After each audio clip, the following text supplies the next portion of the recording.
All right, what's up, guys? Welcome back to another episode of the Living the Dream podcast. Today on the show, we have Martin Egwuagu, who is a former Nike master trainer. He played for the Longhorns and is now a medical device sales rep.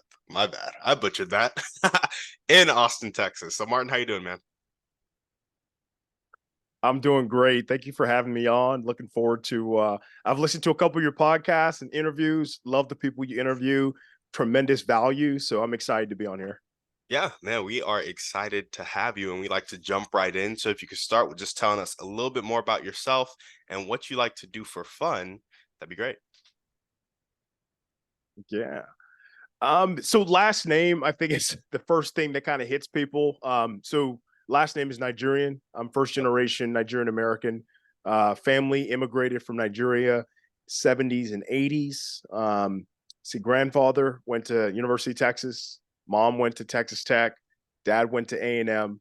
I played at UT. House divided, but we did not fall. All right. So, um, but yeah, growing up in that environment, you're always taught, success look like, either going to medical school, becoming a doctor, becoming a lawyer or a doctor Yep. or engineer, something of that kind, right? That's typical Nigerian parents. And, you know, I found my passion in entrepreneurship, but also I found in physical training. Um, I learned the game of football in high school. Yeah. How is it that I learned the game of football in high school and I'm able to walk on and play for the University of Texas Longhorns that won a national championship 2 years prior? Mm. It's because the people I had in my life that made me believe something about me that I didn't see, and I just borrowed that belief and ran with it. So part of that story is, my parents divorced when I was younger, and my stepfather was an army captain. And so when he was introduced into my life, it was right then, right during teenage, where I'm starting to, get interested and I want to talk to this girl, what's puberty, what's going on with my body and stuff like that. And he kept me focused, that discipline. And he's like, just go work out, eat good food, study, get the grades, and you could achieve anything you want to, but you got to make sacrifices. Mm. And that's what I did. So I spent my junior, senior year in high school making those sacrifices. And I had a real opportunity to get a scholarship, whether it's in track or partial scholarship in football. And I just kept working at it. And, I won't dive in so much. I'll kind of let the interview progress, but essentially that belief is what carried me to play at UT and to play for the winningest senior team in Longhorn football history and to be a part of something special. But my story didn't stop there. I was able to become a Nike master trainer. So there's a whole bunch to the story. I'll kind of throw tidbits just to kind of spark people's interest. But one thing that I like to do for fun that's completely random Yep. is I go mountaineering. I climb snow-capped mountains, and it kind of took form during the pandemic. I got into the outdoors and mountain biking, hiking, whether it's Big Bend. And then I went to go scale Mount Washington, and it was brutal. The temperatures and the wind, it gets crazy up there. And of course, you don't see too many people that look like me, African Americans, on the mountain. That's the one thing Yeah. everybody said. I'm like, yeah, because it's expensive, guys. It's this is an expensive trek. But the reason why I did that was because one thing I learned is that I can climb big mountains. Mm. And I've done that before in life, overcoming something, right? And not having my father figures there really in my life.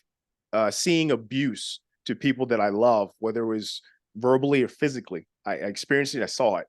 Abuse of alcohol too, sisters and mom. And so I saw hard things done, bad things done to people, but we overcame that. And so for me, climbing a mountain was just a physical symbol to say that, hey, I've climbed hard mountains, I've done hard things, and I can keep doing hard things. So that's kind of my hobbies. I try things that take endurance, and I'm looking to climb Mount Shasta in California, Northern California next year. You train for about 6-7 months, but you keep doing hard things because you get good at doing harder things. Yeah. What does the training look like to climb these mountains? Oh my gosh. Well, I live in Austin, Texas, the great state of Austin. Yeah. I'll just put it that way. Everyone carries a gun. But the training, just like, when I trained for football, I went and consulted with people who've done it before at higher levels. And I said, coach me. I've never done this. There's no mountaintops that are snow capped here in Austin or in Yep. Texas for that. And at that altitude, whatever it is. But, um, it's lots of endurance. You're still lifting weights.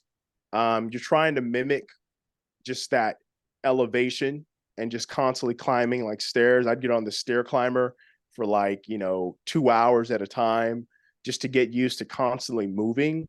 I cut weight. I cut about 15 to 20 pounds just to get lean and not carry so much muscle and have that endurance.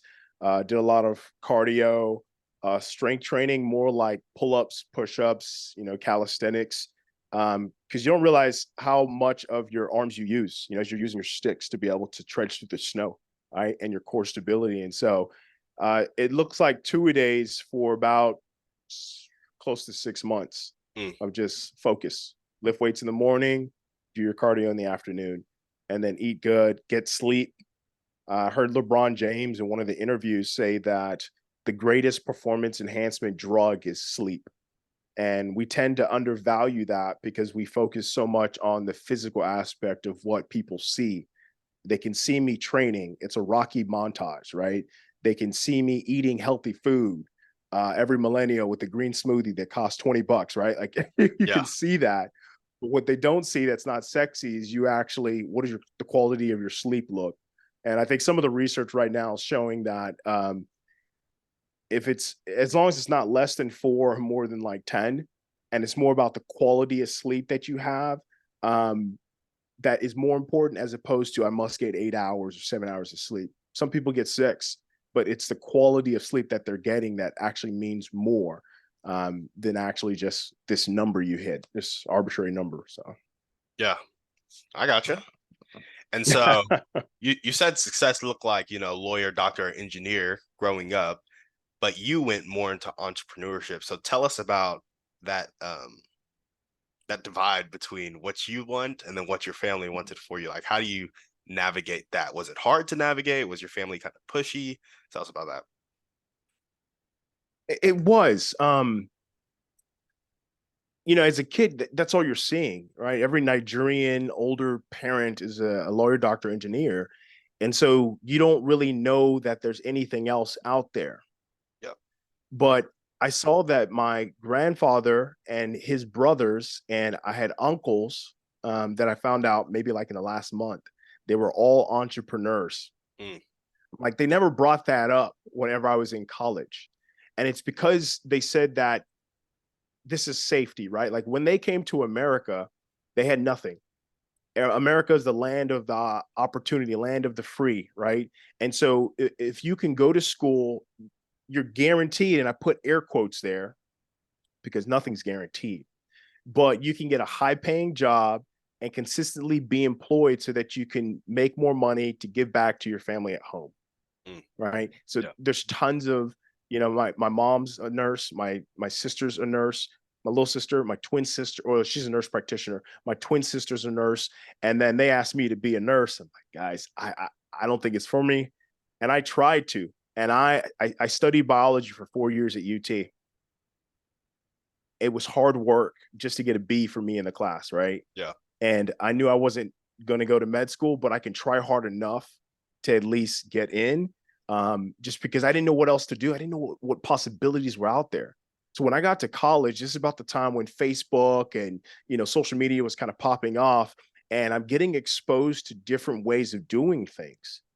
So my mind started turning that, wait a minute, I can create a business. I don't have to go here to be successful. I have to find success for what it is for me.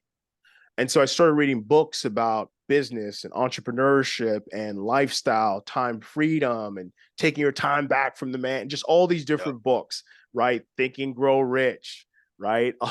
Books like that, The Richest Man in Babylon. Yep. I read books on finances and business, and it just fascinated me. And so I just kept following those passions. And in personal training, the reason why I became a personal trainer, like I ran a business, was because I interned as a strength coach at the University of Texas because I thought that's what I'm going to do. It's going to be great. I'm going to be the #1 strength coach in the country, just Yep. like my head coach Jeff Mad Dog Madden. But there's only one of them, so that means all these other interns, it's like 20 of us, got to go somewhere else. You can't always, everyone can't go to the #1 school. And I said, wait a minute. I did this for 6 months. My career is defined by how well these college students do on the football field, not by what I say or do. I can be the best strength coach and we perform poorly. I'm not going to be a strength coach much longer at that university, right? Yep. That's just the way the politics go. And I said, you know what? I want to create my own destiny. I want to have a role to play in this, but I want to do it with God. Mm-hmm. I think that's a mistake that I see made. I'm a believer. God is who I focused on and went to provide covering for me when I was walking on the UT.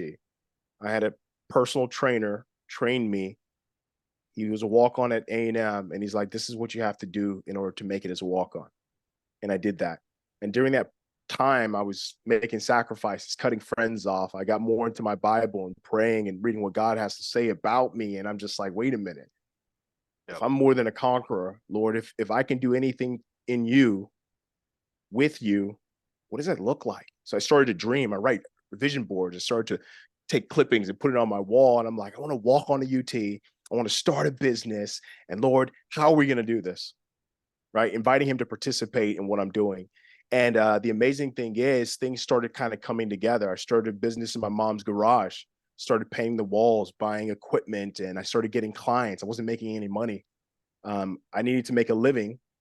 There was a girl I was dating at the time. I thought I was going to be a pastor living in the jungle, preaching the word. Yeah. I did travel to Nigeria and Mexico, especially in a white van in Mexico. And this was like in 2007 while I was at UT. Did a lot of that. Dominican Republic led teams there. Yeah. And so I started to dream about what that looks like for me, success. Started to write about it. And I'm like, I want to start a business to help people become better versions of themselves, just like a trainer did that for me. Because I was a different person when I made the team. The funny thing is, I was the same body, but this was different. Yep. My coaches couldn't believe it from high school. They saw me returning kicks for the University of Texas, and they're just like, oh, you couldn't catch a feather if it landed on you. Like you were so bad at catching footballs in high school that my coach was like, I couldn't believe it, son. I saw you catch a ball. I was like, in front of thousands of people. I couldn't believe it. It's like, Yeah. coach, people change, right? But he didn't see what I was doing at home, right? Like I was working out, I was watching film Monday night football, Thursday night football, Friday night football, Saturday college football, Sunday I was watching NFL, and I'd watch my position every day so that I got better. And that's the beauty about training is you can actually see the progress. And so I built this business, and then that's when, I wrote in my vision board that I want to work for Nike. I want to be a master trainer. I don't even know what that is, but it seems like the elite of elites, right? Yeah. They're on every commercial, they're on everything. And I'm just like, I want to be that. I wrote it down. Nike came to University of Texas. I started doing events for free. They would give me a pair of shoes. It doesn't pay the bills. Yeah. And I would just keep doing work for them.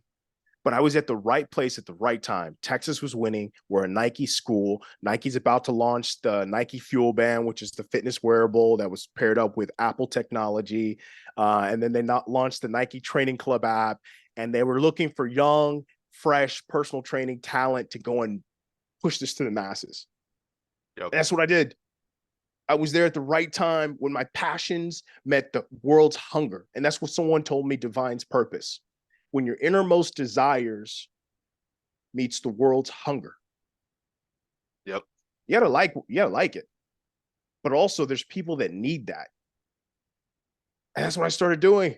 I literally just love fitness because it changed my life. And I just started sharing that with everyone else. And it just took me down this crazy journey to Mexico, LA, and Chicago. And for me, that's what success looked like. And the funny thing is, when I got my contract, my mom, she kind of looked at it. She's like, "Oh, that's nice." She's like, "You should still apply for physical therapy school." Mm, Like, mom, I've decided what I'm gonna do for the rest of my life. She's like, "This phase will go. I promise you, my son." Just like brushing it off. yep. But that's what I said. Success looked like for me is, doing the things I'm passionate about for other people, Yeah. and then helping them get to their goals because I had someone do that for me. Not that I have to give back. I don't like that when people say that. Really. It's, oh, I give back. It's a different mindset. It's kind of reframing it because when you say, "Oh, I have to give back to my community," you owe it to somebody, Mm, or yeah. do you do it because you want to? Because you truly want to give back, not because you feel like you owe it to somebody to give back. It's a different way of thinking. I don't give back to my community because I feel like I owe it to them. I don't give it out of an obligation. Yeah. I do it because I know God's changed something in my life and I freely give. It's like the only response there is when somebody's done so much for you just to give out of love, not because I owe you anything. And so for me, I kind of like reframe that the way of thinking. I know it's very popular in culture. I'm going to give back, and it's like this admirable thing. Look at me, I'm paying back my debt because people did things for me, and it's like, no, I'm doing this because I love these people, not because they owe me anything. Yeah. There we go. I like that. I like that perspective shift. Um, Especially because it's so easy to mm, have an action that looks admirable with an intent Mm, that doesn't match that action. Like you would think they're doing it for the right reasons, but it's like if their heart underneath it isn't right, eventually the whole thing's gonna unravel. And so, yeah, it's just real easy to look good, people please, and have people celebrate you, but then yep, have your intent off. And so you're not doing everything how you do that one thing, and then eventually, it comes to the light that your heart's not right. So that perspective shift makes sure your that's heart a is hundred right and you're percent. And giving back. yeah, because I've heard it said, inspect what you intend. Mm, And I think very few times do we actually look at our heart. Um, when I would take people on a journey to become better versions of themselves, uh, there's two critical things an individual must do in order to get from point A to point B. It's similar to a ship when it sets out to sail. It has to know where it's going and how to get there, navigate, avoid landmines and stuff like that. But I take everyone through this practice, and I do it with myself because I have to do it every quarter or every month just to kind of reassess where I'm at. So one, everyone says they want to achieve a goal or get to this place, but it's not really crystal clear. mm, So I have people actually write down using their senses, right? Their sight, their smell, their touch, the taste, what they can hear and feel. What does that look like when you get there? Before I played at UT and before I went to Nike, I would actually write down, I could smell the grass of me returning a football kick and the laces hitting my hands. I would write about that. yeah. Right. And maybe because I had a video game, NCAA at the time, and I could actually visualize that. And then I started putting things at the wall. I started going to University of Texas football games, touching the grass, seeing what it felt like. Mm, Because for me, it was already becoming reality because I used my senses to fill in the gaps, right? yep. So you have to get crystal clear on what exactly it is that you want. Otherwise, the world will tell you what you should want and need. Crystal clear. down to the nitty gritty. What is the smell? Is it lavender? Whatever it is, right? You need to get crystal clear, because otherwise, if you're not, when someone gives you something, I guess this kind of looks like it. I'll take second rate, right? That's the other component. The second component, which most people don't do, is you need to get crystal clear about where exactly you are right now in this moment.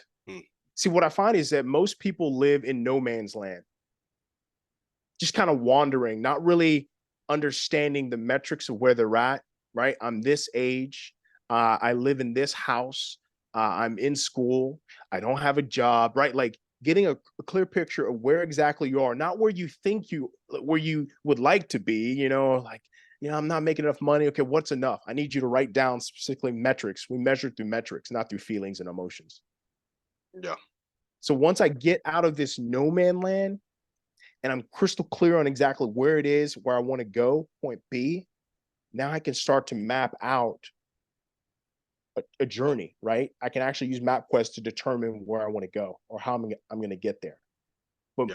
very few people actually take the time in silence by themselves with the journal, writing in their mind, to figure out point B and point A.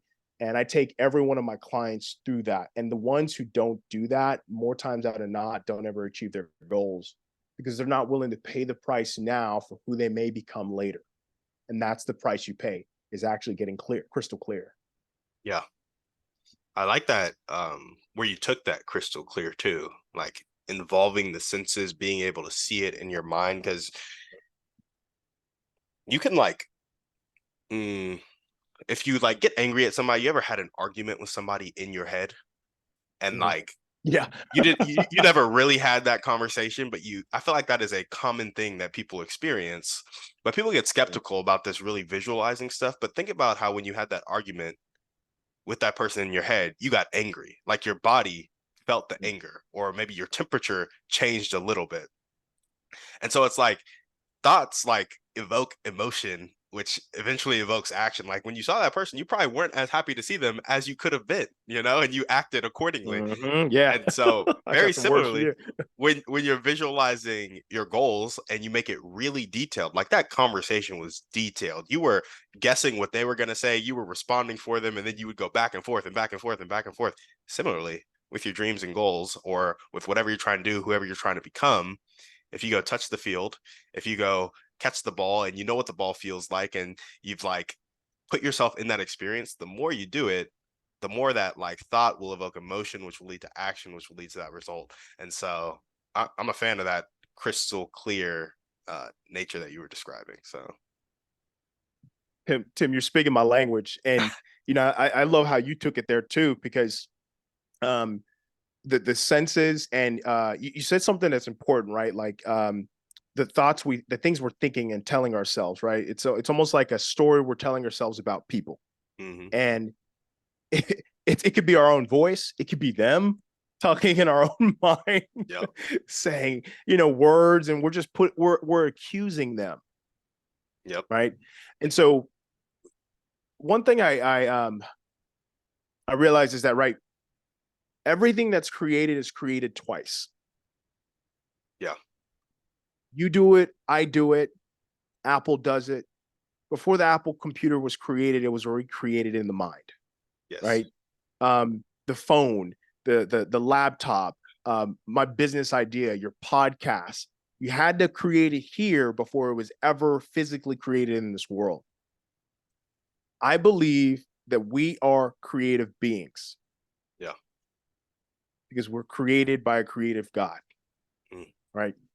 And there's a book that I read. I actually use the concepts from this book. I spoke at a business conference in the Dominican Republic, and a part of the mission's purpose was to empower people to create businesses for themselves.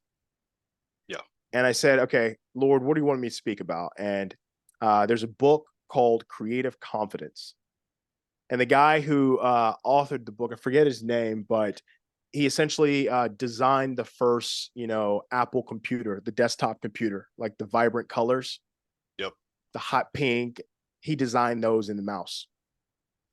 Um, there's a professor from the University of Texas, and again, I'm forgetting these names. This was like decades ago when I actually Yeah. did this. Um, they did a study and they were trying to see, okay, are people creative or what is it? And what they found is that everyone's creative. They just have few or little confidence in their creative ability. And so there's a trick you can do for anyone listening. Um, I will show you that I will prove to you that you're creative. So this practice is, you simply, you close your eyes and you think of a problem that you're struggling with in business, in life. Just think of that. It could be whatever, a dispute you had last week or with a spouse, or there's an issue, there's something that's weighing on your mind. Now take that thought and what you're doing about it. Now I want you to think about, how would someone in Russia solve your problem?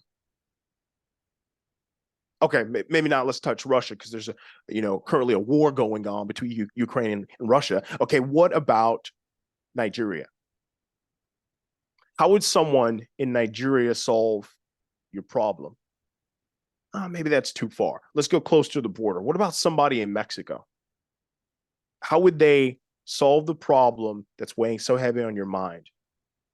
Okay, how about an American that's a teenager or an 80-year-old? It doesn't matter as long as it's not you. See, what you've done is you've approached a problem from multiple angles. There's thousands of different solutions because there's billions of people on this world. Those are the possibilities to solving your problem. Mm. And that's creativity, is looking at the problem from a different angle, right? And so when I had asked the crowd, I was like, does everyone think they're creative? And like half the people raised their hand, like, I'm not creative. Creatives are people that draw, paint, and they look French. They're French and Uh-huh. I'm like, guys, that's not creative. Like, that's what you think it is, but this is what it actually is. And then after I did this activity, I asked everyone again, are you creative? And everyone raised their hand.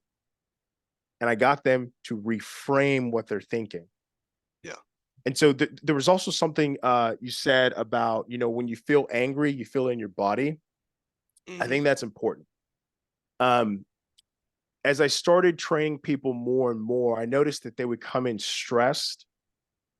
They'd be in this fight or flight, tensed up position, just from whether it's having kids, marriage, work, stresses. And they'd come in, we'd do the same workout, and then they'd pull something. And I'm like, what's different? Like, oh man, I'm more stressed out. Would you think that stress carries itself in the body? We'd all say yes. Hmm. Sometimes in the neck, right?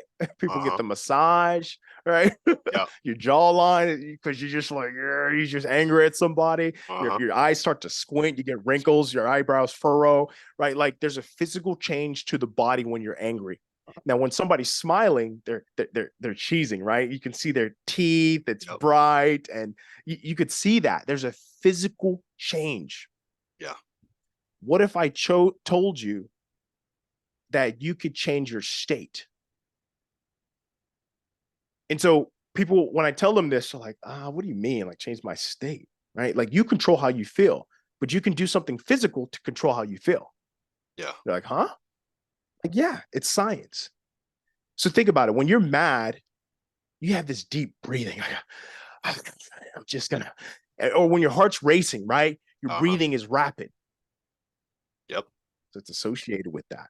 And so what I would have people do is called diaphragmatic breathing. So before they would ever come in to a training session, this is a part of prep just to get them into a more relaxed, uh, uh, zone, right? There's parasympathetic and there's sympathetic, right? So more relaxed as opposed to fight or flight. Yep. So I would have them do deep breathing. Maybe it's a 4 count inhale, hold 7, exhale 8, whatever the number is. And I'd have them do it for like 5 rounds. and you notice they would start to relax. See, now you're ready for an intense training session. Yeah. But how many people don't do that in life? And that's one of the dangers in life is it's this gradual build of tension, stress, it's small doses that build up over time, and you wonder why you have heart disease, high blood pressure, stroke, Yep. so on and so on. Which is, I mean, it's a huge problem in the country right now. These chronic diseases. Everyone's like, oh, inflammation, my lower back hurts, or I have high blood pressure, and obesity is at all-time high currently. And so I would teach people you can actually do this outside of training. You can do this when you wake up in the morning. You can do this whenever you come back from a stressful day at work. Is focus on your breathing, and you could change your state. Yeah. You do have power. Just use science to your ability, your benefits. So Yeah. Absolutely, man. I love it. The changing the state, it see, I used to think, and I'm sure some people listening might still think to this day, that like you could ignore those signs that your body's giving you. Like I wasn't aware of the fact that I would be tensed up and it's like, oh, wait, what am I angry about? Like I would just be sitting there brooding, but I wasn't aware enough to like catch the signals in my body until it was like Tony Robbins. He was like talking about emotion is motion and stuff like that. Of like, you can yes, go stand in like the superwoman pose and like increase your testosterone by like 30% if you just stand in that pose for like, you know, 2.5 minutes or something like that, 3 minutes. Or you could breathe and you can calm yourself down.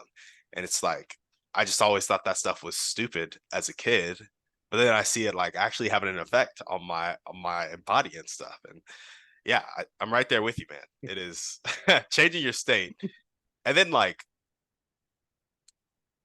doing the practice enough to have the awareness to choose whether to change your state or not in the moment, I think is another step because I really mm-hmm. didn't have that awareness. Like I couldn't step back and say, I'm going to breathe right now. Like that takes a certain level of emotional control that honestly not everybody has developed. So yeah, I like that we jumped there. We've kind of hinted. What you're kind of Oh, go for it. what you're kind of talking about, and I tell everyone that one of the most important relationships you have is a relationship with your body. Mm. Only so you know your body better than anyone else. Yeah. But in order to know it, you have to take time to stop and listen. And I think that's what we do few times is actually stop and listen to our body and what it's telling us because we're so go go go. Remember, American culture is quite different than African culture, which is quite different than Asian culture, so on and so on. You go to certain countries, everyone's kind of relaxed and not go go go go go go. They're more like it's Caribbean time, man. It's just like Yeah. take it easy, right? And so being able to stop and listen, and sometimes you have to train to do that because it's a relationship. So if you don't spend time in that relationship, you're not going to really understand how to communicate with that other person. Yeah. Yeah. No, absolutely. And so we've kind of hinted at your motivation up to this point, but if you had to put it in a sentence or two, what really gets you up and keeps you going every day? For me, I think it's to be the best version of myself so I can do what God wants me to do, Mhm. serve the people God wants me to serve, help the people God wants me to help, build the businesses He wants me to build. And, we can do those things, the things that we're put on this earth to do. We can do them not at full potential, we can do them limping. But that's what I mean by, holistic health, sleeping, eating, working out, relationships, right? Like, where are those at? John, I'm trying to remember his name, not John Maxwell. Forgetting the author. But this author, what he talks about is kind of like these life zones, and you do a life score assessment. Mhm. And in this life score assessment, you get to assess where you are in life with each of these areas: finances, relationships, hobbies, your spiritual growth. And all these silos of life are important, but some need a little more attention right now. Yeah. And this idea of balance is really a myth, because when you look at balance, from a ballerina on her toes, she's doing this, right? Like constantly with her toes up and down, big toe, little toe, whatever. But it's not just in place stationary. Yeah. And so that's what life looks like, almost like a duck. On top of water looks calm, but they're fiercely kicking underneath. Yeah. And so on the outside, you might see balance when really we're just paying more attention to certain silos that need more attention. And then once we've gotten to a place where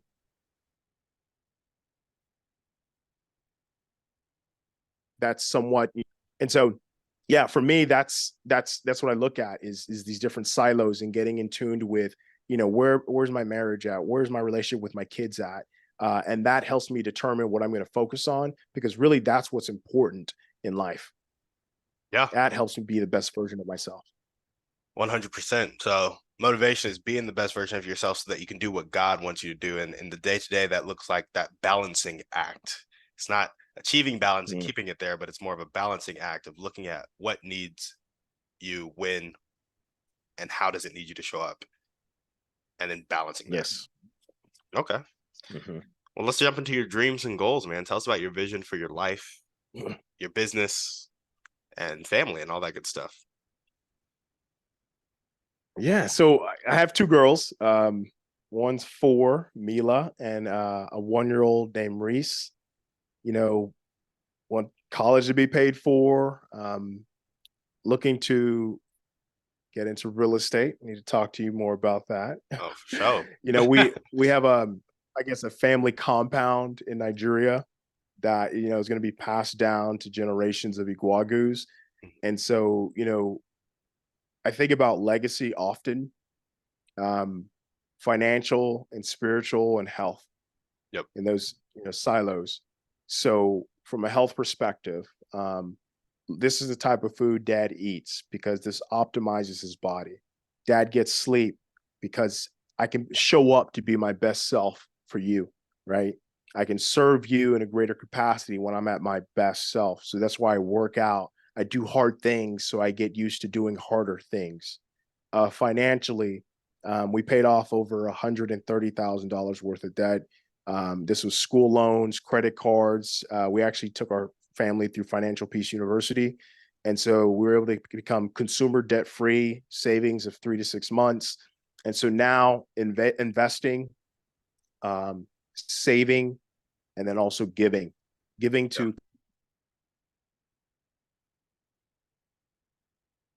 causes that towards those things. And so my wife's very passionate about the homeless and giving to causes like that. I work with different ministries that pour into the youth, because I was that youth in inner city that needed someone to say, "Hey, you can do that," right?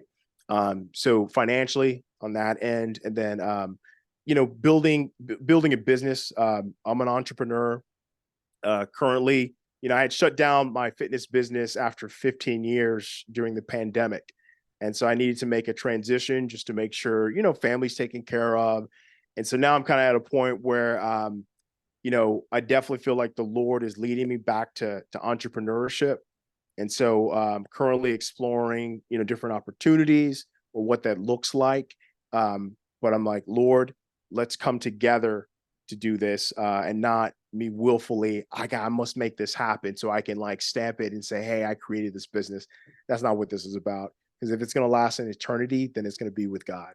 And Yeah. so that's what I would say with health, and then finances, and then spiritually, you know, um, teaching my daughters how to pray and how to walk with God and talk to God. Just like as a little boy, I didn't have that, but when I got older, I had pastors that would pour into me, and I often am thinking about this, so that when they grow up, they do not depart, right? So raise a child in the ways of the Lord, so that when they grow up, they do not depart from Him.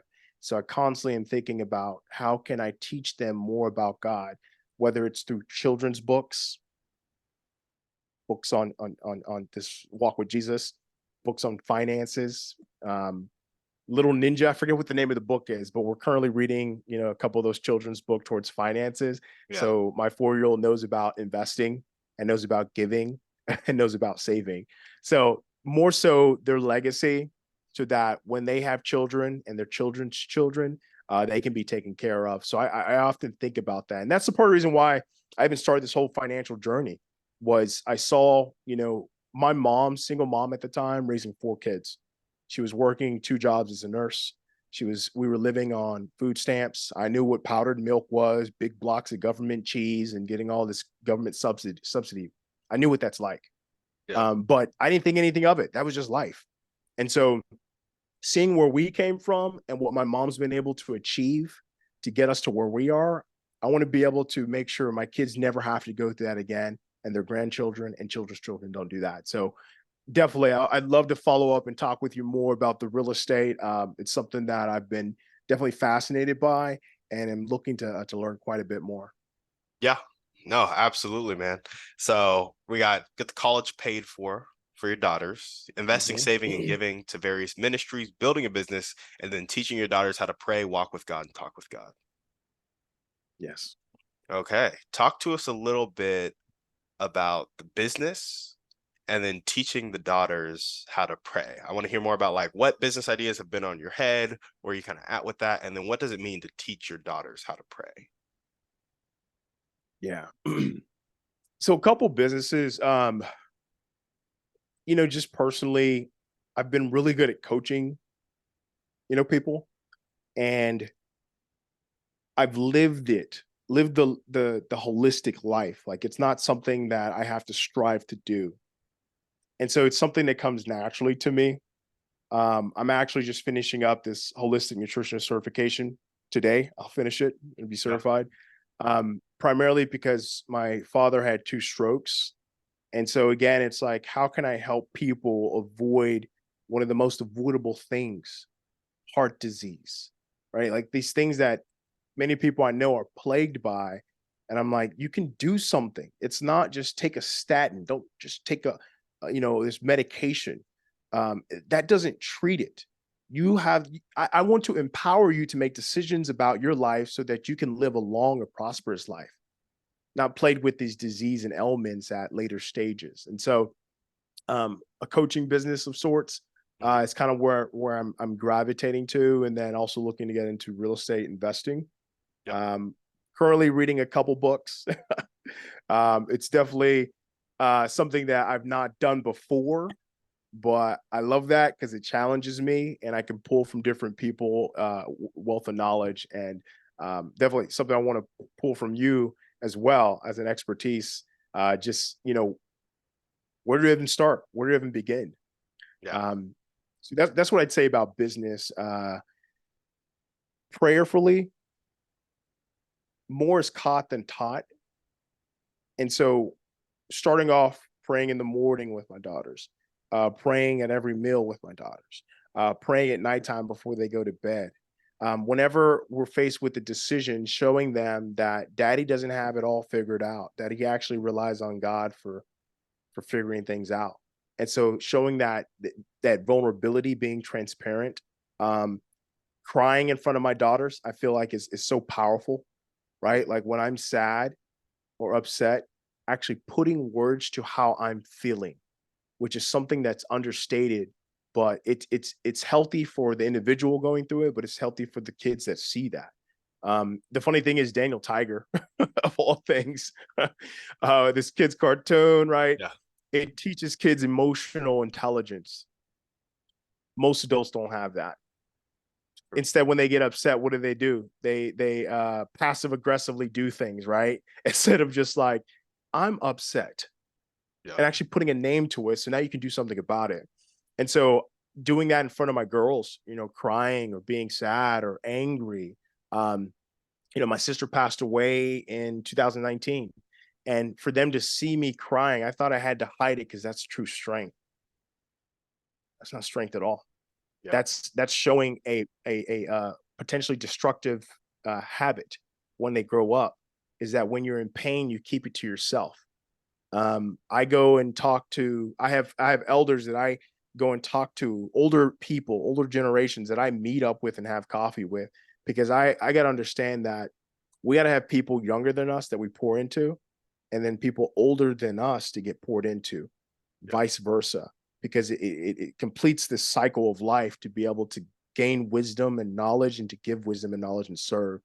And so I think, and then also going to church, being involved in the community. My daughter, she's there when we're serving the homeless, and she's like, that's a part of life. It's not like something you do just to be seen on Fox News, Yeah. right? As a good deed. It's like, no, we do this because we love God's people and we want to help them because we've been blessed with the resources to do so. And so we're going to fight our darnest to help the people that need to be helped. And I think my daughters have taken to that, because if I ever stop to not pray, they're like, hold on, let me pray. And it's the cutest thing. I was like, oh my gosh, I forgot to pray. And my Yeah. daughters are like, God.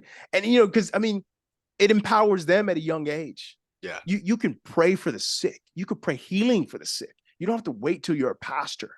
We're all ministers. And that's something that I was taught at a young age.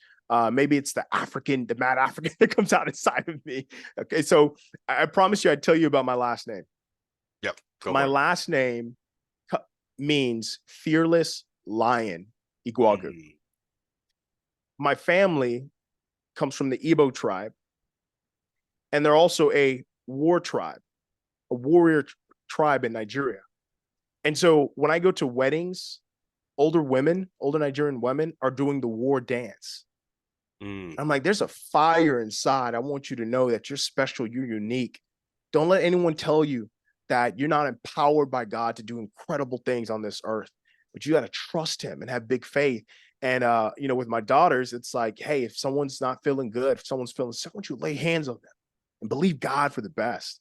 And Yeah. so for them, I want them to get that passion that I was taught at a young age, is to believe all things are possible through him who believes. Yeah. And not just on in the book, in the Bible, what we read, not just on a Sunday, morning, but I mean, every single day, God empowers us to be the change in this world, to be change agents. Yeah. But very few of us actually tap into that. And so that's what I want to leave, is that fire. Más fuego. Yeah. I love it. I love it. Cool, man. I'm glad that you dove into that, because I think prayer, um, for me, growing up, grew up Christian as well. That was a pastor, but prayer was always, just talking to God like before meals or praying corporately, and that's a piece of it. But I Yeah. also think there's something about just the day-to-day walk that is included with that prayer, that like communication with God, that listening and obeying. And I don't know. I feel like there's that verse, you know, whatsoever you ask for in prayer, believe it in your heart to be true and it will be yours. And I feel like we tread too lightly on that verse, because I'm like, if we're a Christian, if we're putting our life on the truth of the Bible, and here it says, whatsoever you ask for in prayer, believe it in your heart to be true and it will be yours. You got to ask yourself what you're believing in your heart, if you're Yes. praying and it's not becoming true. Like, are you walking with the faith that you think you are? I think that's a good question to ask a lot of people, because I think it's easy for us to get into the Christian culture of like, yeah, we're doing the right Christian things, but are you actually like walking in step with the Spirit in your daily life?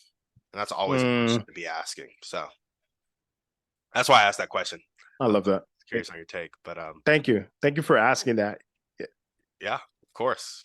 And next up, we got, what are the top 1 to 2 skills that you need to develop right now to make some of these dreams and goals come true?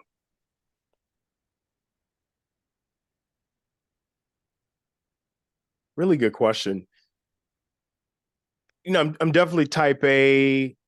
go getter. Don't wait for things to be understood. Just go and do. Um, I think in this season, what I've been challenged with is being still. Uh-huh.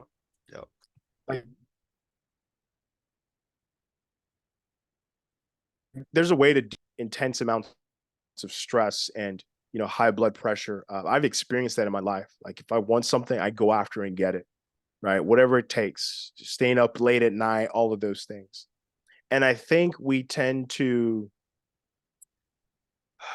romanticize about that as the life of an entrepreneur. Not to say that things are going to be hard, but sometimes I think culture makes it out to be that you have to be not getting sleep. You have to post every single day. No slight to Gary Vaynerchuk, but not every entrepreneur's journey has to look like that. Yeah. Yep. Right? Or team no sleep, whatever you want to call it, the hustle culture, right? Learning to be still and waiting to hear from God on what it is that I should do as my next step and trusting him with that. Because once I, do things out on my own and I come out of that covering, because I willfully choose, right? We get willpower. We have the ability to choose things that we want to do, or we can choose to participate with God to do these things.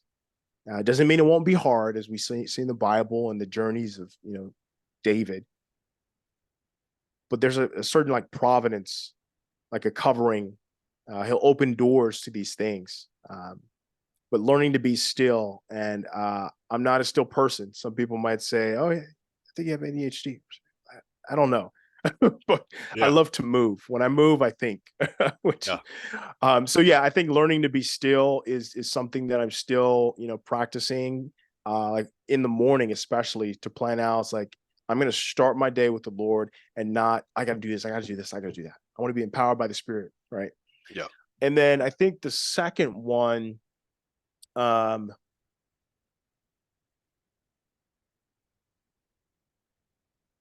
so when I was building a business with family, but it's funny when you ask the question about what do you want for people to know once you die. It's not the accomplishments you have, it's those memories you've had with your family members. And um, as I'm building, I want to make sure to continue to invest in the relationships that are important. My sister, my brother, my friends, my wife, my kids. I used to work every weekend, right? As an entrepreneur, you're just like, I don't know where money's coming in. So you're just like constantly, social media marketing and ad campaigns, and you're hustling and bustling. And you kind of get to that where you think that's life. And that's actually not life. Yeah. That is not life. We do life with people.